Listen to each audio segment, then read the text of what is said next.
మహాభారతం, రామాయణంలో కొందరు స్త్రీలు లోక కళ్యాణం కోసం జన్మించారు. వారిలో ముఖ్యంగా చెప్పే ఈ 5 మహాపతివ్రతలనే పంచకన్యలు అని అంటారు. మరి ఆ పంచకన్యలు ఎవరు? రామాయణ, మహాభారతంలో వారి పాత్రలు ఏంటనేది మనం ఇప్పుడు తెలుసుకుందాం. మండోదరి. రామాయణంలో రావణాసురుడి భార్య మండోదరి. విశ్వకర్మ పుత్రుడైన మయబ్రహ్మ కుమార్తె మండోదరి. ఇక రావణుడిని ఎలా వివాహం చేసుకుందనే విషయానికొస్తే, రాక్షసరాజైన మయాసుర తన భార్య హేమతో కలిసి కూతురి కోసం తపస్సు చేస్తుంటారు. అదే సమయంలో పార్వతీదేవి శాపానికి గురై కప్పగా 12 ఏళ్లు పూర్తి చేసుకుని ఓ నూతులో ఏడుస్తున్న మధురను చూసిన ఆ దంపతులు ఆమెకు మండోదరి అని పేరు పెట్టుకుని పెంచుకుంటారు. మండోదరి అంటే సన్నని నడుము కలిగిన స్త్రీ లేదా సంతాన సాఫల్యత గల ఉదరము అని అర్థం. ఓసారి రావణుడు మయాసురుడి ఇంటికొచ్చినప్పుడు మండోదరిని చూసి పెళ్లి చేసుకుంటానని పట్టుపడతాడు. దీనికి మయాసురుడు అడ్డుచూపడంతో అతనితో యుద్ధానికి సిద్ధమవుతాడు. రావణుడి బలం తెలిసిన మండోదరి అతని చేతిలో తండ్రిని కోల్పోవడం ఇష్టం లేక ఈ పెళ్లికి ఒప్పుకుంటుంది. ఈ విధంగా రావణుడిని పెళ్లి చేసుకుంటుంది మండోదరి. అందరికీ ఆదర్శంగా నిజాయితీగా ఉండే మండోదరి సీతాదేవిని ఎత్తుకురావడాన్ని సరికాదని వినిపించుకుంది. ఇలా ఎప్పుడూ ఆదర్శంగా, నమ్మకంగా, విశ్వాసంగా ఉంటూ రావణుడి అడుగుజాడలో నడిచింది మండోదరి. అహల్య. గౌతమ మహర్షి భార్య అహల్యను పొందాలని దేవేంద్రుడు అనుకుంటాడు. అయితే తొలికోడి కూయగానే నది స్నానానికి వెళ్లడం గౌతముడికి అలవాటు. అది తెలుసుకున్న దేవేంద్రుడు తెల్లవారక్క మునిపే కోడిలా కూస్తాడు. తెల్లవారిందనుకుని గౌతముడు నదికి వెళ్లగానే ఆయన రూపంలో ఆశ్రమంలోకి ప్రవేశిస్తాడు. తెల్లవారడానికి ఇంకా సమయం ఉందని గ్రహించిన గౌతముడు ఆశ్రమానికి తిరిగి వస్తాడు. అప్పుడు అహల్యతో పాటు తన రూపంలో గల దేవేంద్రుడిని చూసి ఆగ్రహానికి గురై ఇద్దరిని కూడా శపిస్తాడు. అయితే రాముడి పాదస్పర్శతో అహల్యకి శాప విమోచనం జరుగుతుందని చెప్పిన గౌతముడు త్రిమూర్తులు ఒకే చోట ఆవిర్భవించిన ప్రదేశానికి వెళ్లి వాళ్ల అనుగ్రహాన్ని సంపాదించమని దేవేంద్రుడికి సూచిస్తాడు. ఇలా రామాయణంలో శ్రీరాముడు పాదస్పర్శతో శాపాన్ని పోగొట్టుకున్న అహల్య మహాపతివ్రతగా చెబుతారు. తార. వానరరాజున వాలి భార్య తార. వాలికి ఒక వరం ఉంది.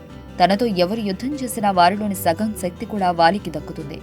దీంతో వాలితో తన సోదరుడైన సుగ్రీవుడు యుద్ధం చేయాల్సి రాగా వాలికి శ్రీరాముడితో ఎలాంటి వైరం లేనందున శ్రీరాముడు తనని ఏమీ చేయలేడని భావించగా వాలి సుగ్రీవుడితో భయంకర యుద్ధం చేస్తుండగా శ్రీరాముడు చెట్టు చాటు నుండి వాలిని తన బాణంతో అంతర్జేసి సుగ్రీవుడిని రాజు చేస్తాడు.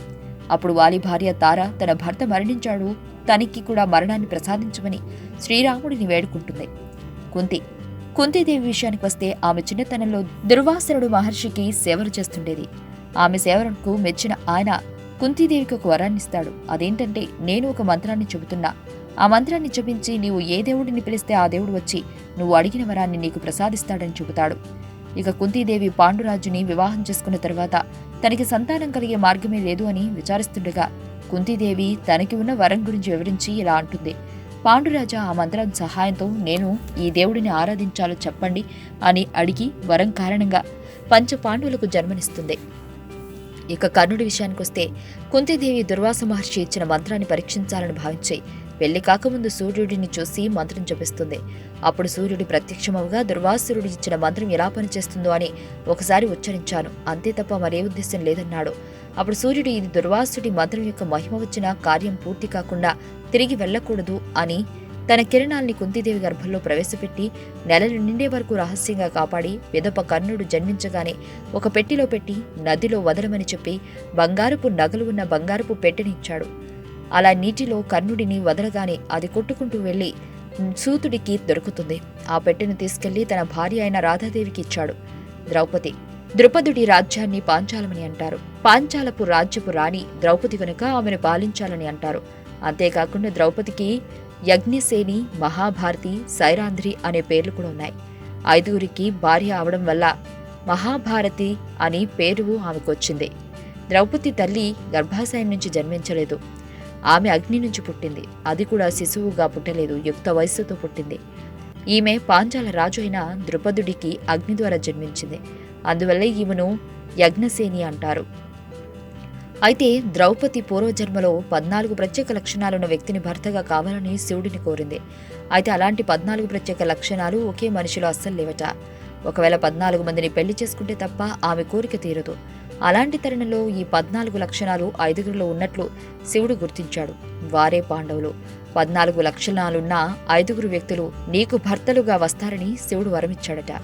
ధర్మం, శక్తి, బాణం వేయడంలో నైపుణ్యం, అందం, ఓర్పు తదితర గుణాలున్న ఆ 5గురిని ద్రౌపది అప్పుడు ఒక్కో గుణం ఒక్కొక్కరిలో ఉండటంతో పాండవులను పెళ్లాడింది ద్రౌపది. ద్రౌపది తన ప్రతి భర్తతో ఒక కొడుకుకి జన్మనిచ్చిందని పురాణం. అయితే వాళ్లను ఉప పాండవులంటారు. ఈ విధంగా రామాయణ మహాభారతంలో ఈ 5గురు పతివ్రతలనే పంచకన్యలు అని పిలుస్తున్నారని పురాణం. అంతుచిక్కని రహస్యాలు, మరెన్నో మనకి తెలియని పురాతన కట్టడాలు, వాటి వెనక దాగిన నిజాలు, పూర్వీకుల ఆచారాలు, మరెన్నో మూఢ విశ్వాసాలు, ఇలా కాలగర్భంలో కలిసిపోతున్న రహస్యాల కొరకు సబ్స్క్రైబ్ చేయండి రహస్యవాణి ఛానల్.